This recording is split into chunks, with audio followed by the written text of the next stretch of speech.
भारत के अंदर ना लौ जिहाद चलेगा, ना जमीन का जिहाद चलेगा और ना वोट का जिहाद चलेगा। इस समय अगर कुछ भी चलेगा तो हिंदुस्तान के विकास का संकल्प चलेगा, विकसित भारत के गारंटी का संकल्प चलेगा। माननीय नरेंद्र मोदी जी की तीसरी बार सरकार बनाने का जो जनता ने तय कर लिया है, उस लक्ष्य को पूरा करने का काम। जयराम नरेश रमेश ने कहा है कि मोदी जी की कोई लहर नहीं है बल्कि जहर है और बराबर झूठ बोलते हैं। ये 2014 में भी ऐसे कहे थे। कांग्रेस विपक्ष के नेता का पद प्राप्त करने वाले सांसद नहीं बना पाई। 2019 में सरकार बना रहे थे और 2019 में कांग्रेस का सुपड़ा साफ हो गया। इस बार तो कांग्रेस 40 भी शायद सांसद जीत पाएगी कि नहीं जीत पाएगी।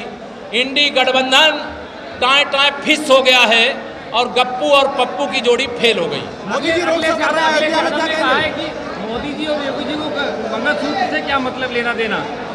श्री अखिलेश यादव जी माननीय प्रधानमंत्री मोदी जी और आदरणीय मुख्यमंत्री योगी जी के बारे में नहीं जानते हैं तो उनको जानना और समझना चाहिए।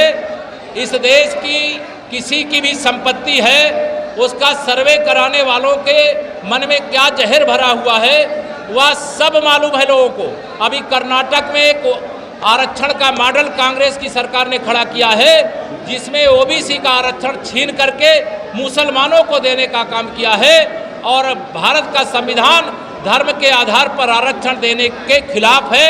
इसलिए जिन लोगों ने इस प्रकार का पाप किया है उनको सजा इसी 2024 में दिया जाएगा और कमल का फूल खिला करके दिया जाएगा।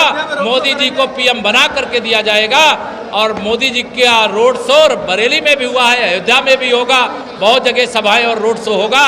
वो देश के लिए परिश्रम करने वाले हैं, पसीना बहाने वाले हैं, देश की सेवा करने वाले हैं। ओवैसी ने कहा है कि हिंदू जो है वो जय श्री राम लिख देते हैं परीक्षाओं में, उन्हें 50% नंबर मिल जाते हैं। ओवैसी ने कहा है कि हिंदू जो है वो परीक्षाओं में जय श्री राम लिख देते हैं तो 50% नंबर मिल जाते हैं और लड़कियां मुस्लिम। क्या वो कॉपी जांचते हैं? क्या कोई हेडमास्टर है? क्या बच्चे क्या लिखते हैं, क्या पढ़े लिखे हैं?